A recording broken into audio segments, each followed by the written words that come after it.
Have you ever been so deep in an activity that everything else just disappears?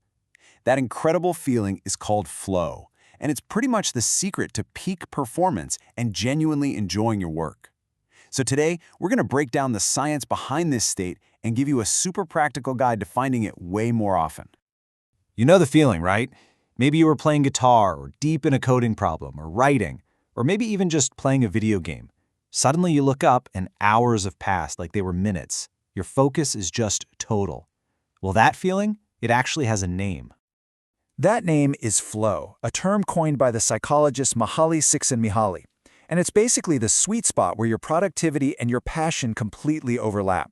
See, it's not just about cranking out work, it's about getting so lost in the process that you actually love it. This is where your best ideas come from, and honestly, it just feels amazing.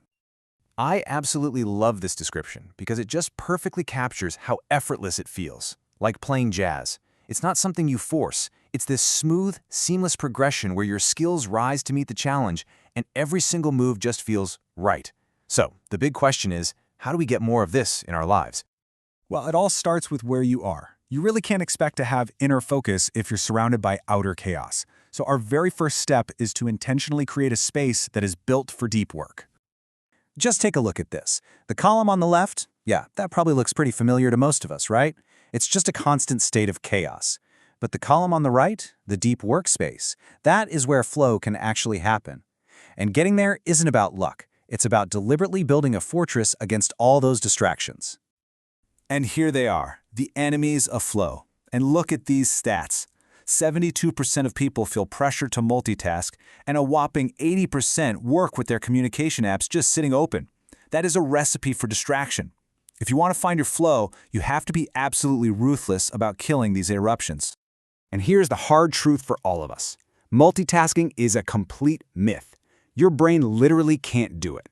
What you think is multitasking is actually task switching, and your brain is just frantically jumping from one thing to another, burning through your mental energy and destroying your focus. The key to flow is so simple. One task, one window, one single goal. And to make this whole process a lot easier, create a ritual. These simple steps act like a trigger for your brain. It's a clear signal that says, okay, the distractions are gone. It is time to lock in and focus. All right. So once your environment is set, the next battle is all internal. This one is about shifting your entire mental approach to the work you're doing. This is such a critical distinction. An outcome focus is that little anxious voice in your head constantly asking, are we there yet? But a process focus keeps you completely absorbed in what you're doing right now, asking, okay, what's the very next step? And the crazy part is, when you focus on the process, you almost always get a much better outcome anyway. So here's how you actually cultivate that process-focused mindset. Notice how specific that first point is. A clear, measurable goal gives you something concrete to aim for. Getting immediate feedback, like seeing your code run correctly or watching the word count go up, keeps you hooked. And it's all powered by doing stuff you actually find rewarding. Ultimately, it just boils down to this. Flow is powered by what we call intrinsic motivation. It's about falling in love with the puzzle, the challenge, the craft itself, not just chasing the prize at the finish line.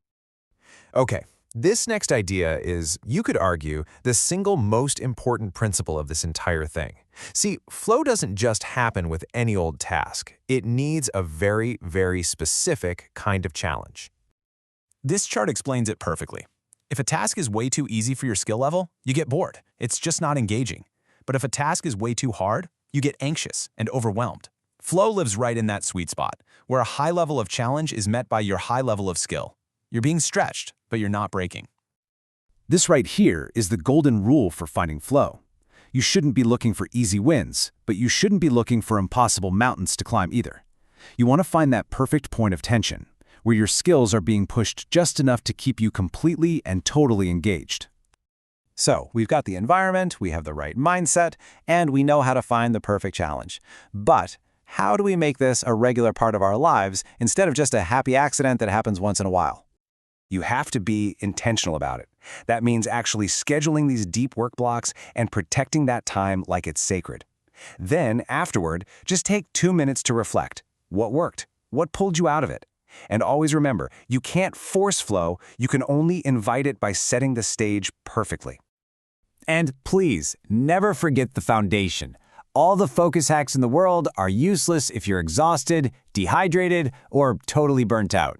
Your physical well-being is the platform that your mental performance is built on.